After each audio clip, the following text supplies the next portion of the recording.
Hello everyone, அஸ்ஸலாமு அலைக்கும். Welcome back to my channel. இன்னும் ஒரு சூப்பரான ரெசிபி ஒன்றில் உங்கள் எல்லாரையும் சந்திக்கிறதுல ரொம்பவே சந்தோஷம். இந்த வீடியோவில் நம்ம பார்க்க போகிறது ஸ்வீட் பொட்டேட்டோ, அதாவது வத்தாளக்கிழங்கு வச்சு ரொம்பவே டேஸ்டியான 10 நிமிஷத்தில் செய்யக்கூடிய ஒரு பேன் கேக் ரெசிபி தான் பார்க்க போகிறோம். ஸோ வாங்க வீடியோக்குள்ளே போகலாம்.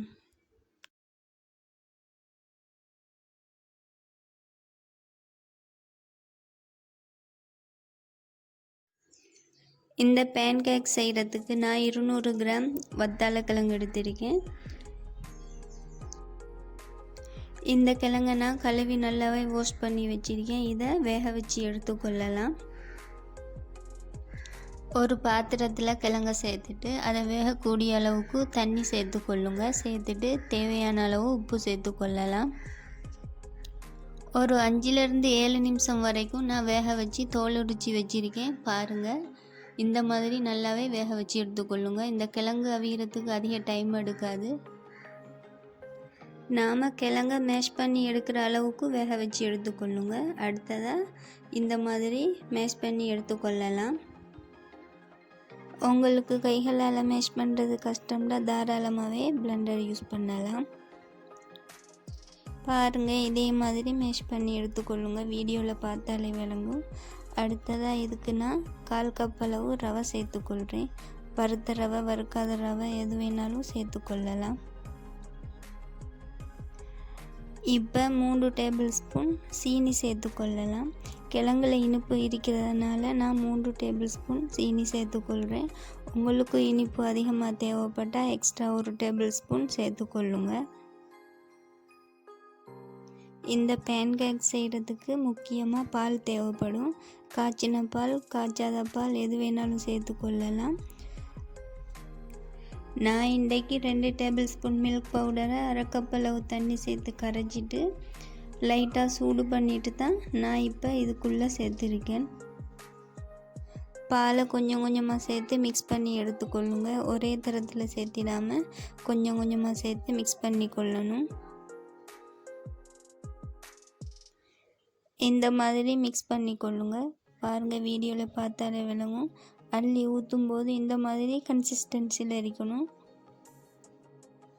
தோசைக்கு மாவு கரைக்கிற மாதிரி கரைச்சிடாமல் இந்த மாதிரி கரைச்சி எடுத்துக்கொள்ளுங்க. இப்போ ஒரு மூடி போட்டு ஒரு 10 நிமிஷத்துக்கு ரெஸ்ட் பண்ண விடலாம். ரவை நல்லா ஊறி வரட்டும். 10 நிமிஷத்துக்கு அப்புறமா பாருங்கள், ரவை நல்லாவே ஊறி வந்துட்டு இப்போ நல்லாவே திக்னஸ் ஆகிருக்கு. இப்போ பால் தேவைப்பட்டால் ஒரு 2 டீஸ்பூன் மாதிரி பால் சேர்த்து நல்லாவே மிக்ஸ் பண்ணி கொள்ளுங்க. இப்போ நல்லாவே கரைச்சி எடுத்தாச்சு. உங்களுக்கு விருப்பம்னா நீங்கள் ஆப்ப சோடா சேர்த்துக்கொள்ளலாம். நான் இன்றைக்கி சேர்க்கலை. ஸ்டவ்வில் ஒரு தவா வச்சு இல்லைன்னா தோசைக்கல் வச்சு 1 டீஸ்பூன் மாதிரி ஆயில் ஆட் பண்ணி கொள்ளுங்க. அதுக்கப்புறமா நாம் கரைச்சி வச்சிருக்கிற மிக்ஸை சேர்த்து சுட்டு எடுத்துக்கொள்ளலாம். ஒரு பெரிய சைஸ் கரண்டி எடுத்து ஒரு கரண்டி அளவு நாம் கரைச்சி வச்சிருக்கிற மிக்ஸை சேர்த்துக்கொள்ளுங்க. சேர்த்துட்டு 2 பக்கமும் திருப்பி போட்டு வேக வச்சு எடுத்துக்கொள்ளுங்க. 2 பக்கமும் திருப்பி போட்டு வேக வச்சதுக்கப்புறமா இந்த மாதிரி இருக்கணும். பாருங்கள், இப்போ இந்த பேன் கேக் ரெடி ஆகிட்டு இப்போ ஒரு பிளேட்டுக்கு மாற்றிக்கொள்ளலாம். ஸோ அதே மாதிரி நாம் கரைச்சி வச்சிருக்கிற மிக்ஸை சேர்த்து ஒவ்வொன்றா சுட்டு எடுத்துக்கொள்ளுங்க. முக்கியமாக அடுப்பு லோ ஃப்ளேமில் இருக்கணும். வத்தாளக்கிழங்கு சாப்பிடாதவங்களுக்கு கூட இந்த மாதிரி செஞ்சு கொடுத்தா ரொம்பவே விரும்பி சாப்பிடுவாங்க. ரொம்பவே ஹெல்த்தியான ஸ்நாக்ஸ் இது. இந்த மாதிரி செஞ்சு கொடுத்து பாருங்கள், ரொம்பவே டேஸ்ட்டாக இருக்கும். பாருங்கள், இப்போ சூப்பரான ரொம்பவே டேஸ்டியான பேன் கேக் ரெடி ஆகிட்டு. பாருங்கள், எவ்வளோ நல்ல சாஃப்ட் அண்ட் ஃப்ளஃபியாகவே இருக்கு. பிச்சு காட்டுறேன் பாருங்கள், உள்ளுக்கு எப்படி சாஃப்டாக இருக்குன்னு. ஸோ அவ்வளவு தான். இந்த வீடியோ பிடிச்சிருக்கும்னு நினைக்கிறேன். பிடிச்சிருந்தால் லைக் பண்ணுங்கள், ஷேர் பண்ணுங்கள், மறக்காமல் சப்ஸ்கிரைப் பண்ணுங்கள். இன்னும் ஒரு சூப்பரான ரெசிபி ஒன்றில் உங்கள் எல்லாரையும் சந்திக்கிறேன். தேங்க்ஸ் ஃபார் வாட்சிங்.